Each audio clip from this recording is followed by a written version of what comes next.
தொழிலாளி ஒருவர் இருந்தார். அவர் புத்தர் மீது பேரன்பு கொண்டவர்.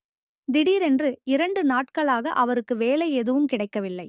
அவர் குடும்பம் பட்டினி கிடந்தது. என்ன செய்வது என்று அவருக்குத் தெரியவில்லை. அவரை நம்பி கடன் கொடுப்பவர்களும் யாரும் இல்லை. மன வருத்தத்துடனும் சிந்தனையுடனும் அவர் நடந்து சென்று கொண்டிருந்தார். அப்போது அருகிலிருந்த குளத்தில் ஒரு தாமரை மலர்ந்திருப்பது அவர் பார்வையில் பட்டது. அந்த மலர் வழக்கமான தாமரை மலராக இல்லை. அபூர்வமான அழகுடன் இருந்தது. அடர் சிவப்பு நிறத்தில் சூரிய ஒளியில் தகதகவென்று மின்னிப் பிரகாசித்தது. அவர் குளத்தில் இறங்கி அந்த மலரை பறித்தெடுத்தார். அந்த அபூர்வ மலரை யாருக்காவது விற்றால் ஏதாவது பணம் கிடைக்கும் என்று நினைத்தார் அவர். அந்த வழியாக வந்த வியாபாரி ஒருவர் தொழிலாளியின் கையில் மிக அழகான பூ இருப்பதைப் பார்த்தார். அவர் கேட்டார், அந்த மலரை என்னிடம் விற்றுவிடுகிறாயா? நான் அதற்கு 100 ரூபாய் தருகிறேன். சற்று நேரம் கழித்து அந்த வழியாக செல்வந்தர் ஒருவர் வந்தார். அவரும் கேட்டார், இந்த மலரை என்னிடம் விற்றுவிடுகிறாயா? நான் இதற்கு 200 ரூபாய் தருகிறேன். இவ்வளவு அதிகமான விலைக்கு இந்த மலரை கேட்கிறார்களே என்று தொழிலாளிக்கு மிகவும் வியப்பாக இருந்தது. சற்று நேரத்திற்குப் பிறகு அதே வழியில் அந்த நாட்டு ராஜா வந்தார்.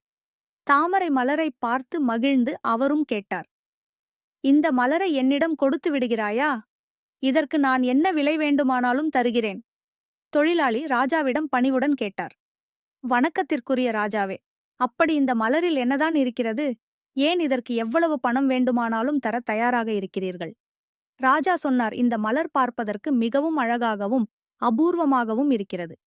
இந்த நகரத்திற்கு புத்தர் வந்திருக்கிறார். அவர் காலில் வைத்து வணங்குவதற்காகத்தான் இதைக் கேட்கிறேன்.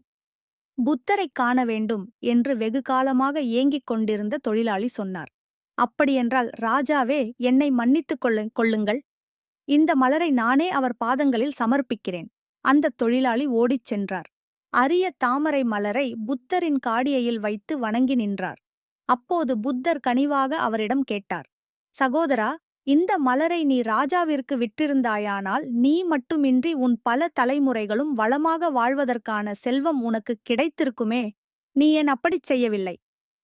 தொழிலாளி கண்கலங்கிச் சொன்னார், ஐயா, உலகின் ஞானியே, நான் இந்த மலரை பறித்தபோது இது ஒரு தாமரை மலராக மட்டுமாகத்தான் இருந்தது.